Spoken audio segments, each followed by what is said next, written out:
अस्सलामुअलैकुम नाज़रीन, आप देख रहे हैं पॉइंट न्यूज डिजिटल और मैं हूं आपका मेजबान सैयद वसीम बुखारी। 2 रोज कबल कराची के इलाके नया नाज़माबाद से मुबैना तौर पर अगवा होने वाले 2 साला मासूम बच्चे अजान अली खान की बाहिफाजत बाजियाबी की खुशखबरी सामने आई है। डिस्ट्रिक्ट वेस्ट पुलिस ने बरवक्त कार्रवाई करते हुए बच्चे को बाहिफाजत बाजियाब कर लिया है, जिस पर अहले खाना ने इत्मीनान और खुशी का इजहार किया है। अजान के चाचा ने इस हवाले से पॉइंट न्यूज डिजिटल से खुसूसी गुफ्तगू की है। आइए पहले सुनते हैं उनका बयान।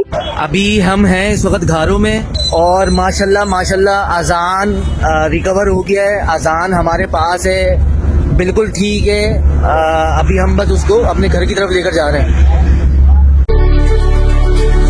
जी नाजरीन, आपने सुना अजान के चच्चा का मौक़िफ़। अब आइए आपको दिखाते हैं कि पुलिस ने किस तरह इस केस पर कार्रवाई की और अजान की बाहिफाजत बाजियाब मुमकिन बनाई। SSP वेस्ट तारिक इलाही मस्तोई के मुताबिक 2 साला अजान अली खान को 2 रोज कबल थाना मंगोपीर की हदूद नया नाज़माबाद से एक मोटरसाइकिल सवार मुल्जिम मुबैना तौर पर अगवा करके ले गया था। वाक़ई के बाद पुलिस ने फौरी मुकदमा दर्ज किया और तफ्तीश का आगाज किया। जाए वक़ुआ से हासिल होने वाली CCTV फुटेज, खुफिया इत्तलात और दीगर शवाहिद की मदद से मुख्तलिफ मकामात पर कार्रवाइयाँ की गई। आखिरकार पुलिस ने ठट्टा के करीब कामयाब कार्रवाई करते हुए मासूम अजान अली खान को बाहिफाजत बाजियाब कर लिया।